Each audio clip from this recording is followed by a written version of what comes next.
Bedtime, everyone. Story. The Mad Professor made you and all the other monsters here.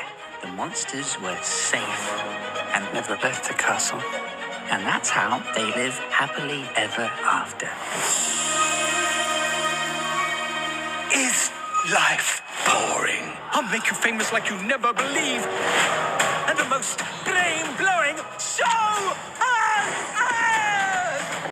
So I got an early press screening to see the movie Stitch Head, which comes out actually this Friday. The story is actually based off a 2011 novel called Stitch Head, which will now being re-released as a full-length animated movie in 2025. The story of Stitch Head follows a character, as you can see by the name of Stitch Head, who's created by a mad professor. This mad professor essentially just goes around creating these different monsters, trying to find like the perfect specimen. But every specimen he creates, the next one is the best one. The next one is the best one. And Stitch Head is essentially stuck with the task of pretty much organizing these monsters. He's putting them to bed. He's telling them the story of where they live. They're safe in the castle as long as they don't leave the castle. Nothing bad will happen to them. If they leave the castle, the angry mob will come and they will kill them. Is essentially what Stitch Head is taught to tell them.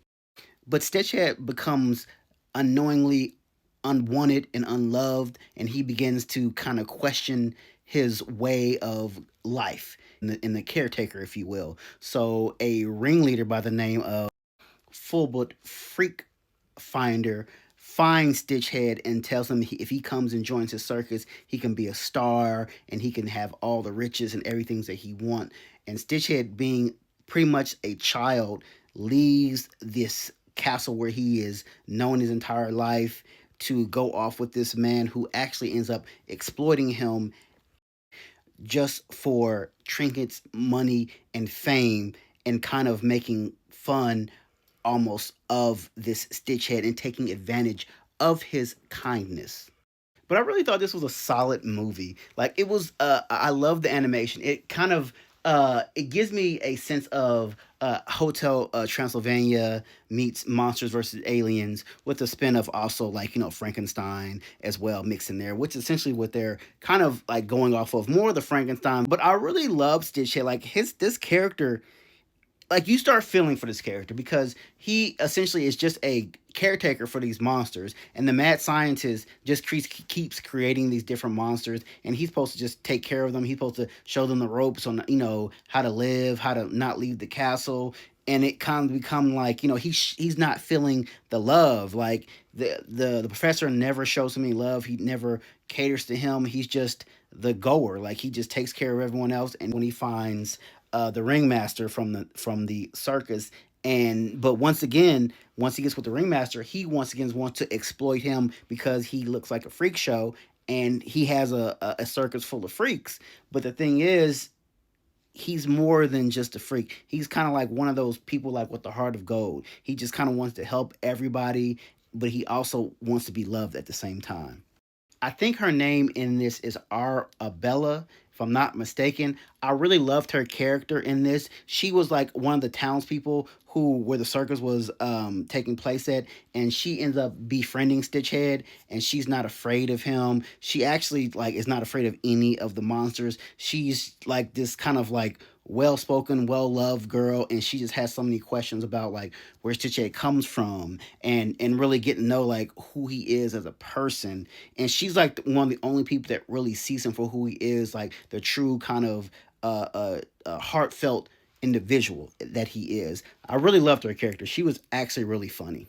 But it must be good to see your animation come to life in such a really beautiful animation style. Like I thought this was going to be kind of like low budget, but it actually was good animation. Like I felt like I was watching, like I said, Hotel Transylvania with Monster vs. Alien, like with a little bit of Shrek. Like the animation was fun, and this actually was a very funny movie. Like it was a scene in here where like the people, they would see a monster and they would flip. They had this one scene where this lady she screamed and her dentures flew out. Man, I was dying. So it's actually is a very like family oriented movie, kind of with a double entendre of a meaning, kind of like, always kind of live your life to the fullest, but also you have to watch out who takes advantage of people. And so that's kind of what I like both endings and meanings of this movie, where like when you see people are taking advantage of you, and Stitchhead is such like a kind hearted person, and Arabella sees who he is, and all the and also the other monsters kind of come together at the end and see like, man, Stitchhead really like is going to bat for us. We need to go to bat for him as well. So all in all, like a great story actually. The movie comes out this Friday. I suggest everyone, take it to go see them. Take your kids to go see this for Halloween. I think this would be a good family friendly movie to go take the whole family. So I thought it was fun.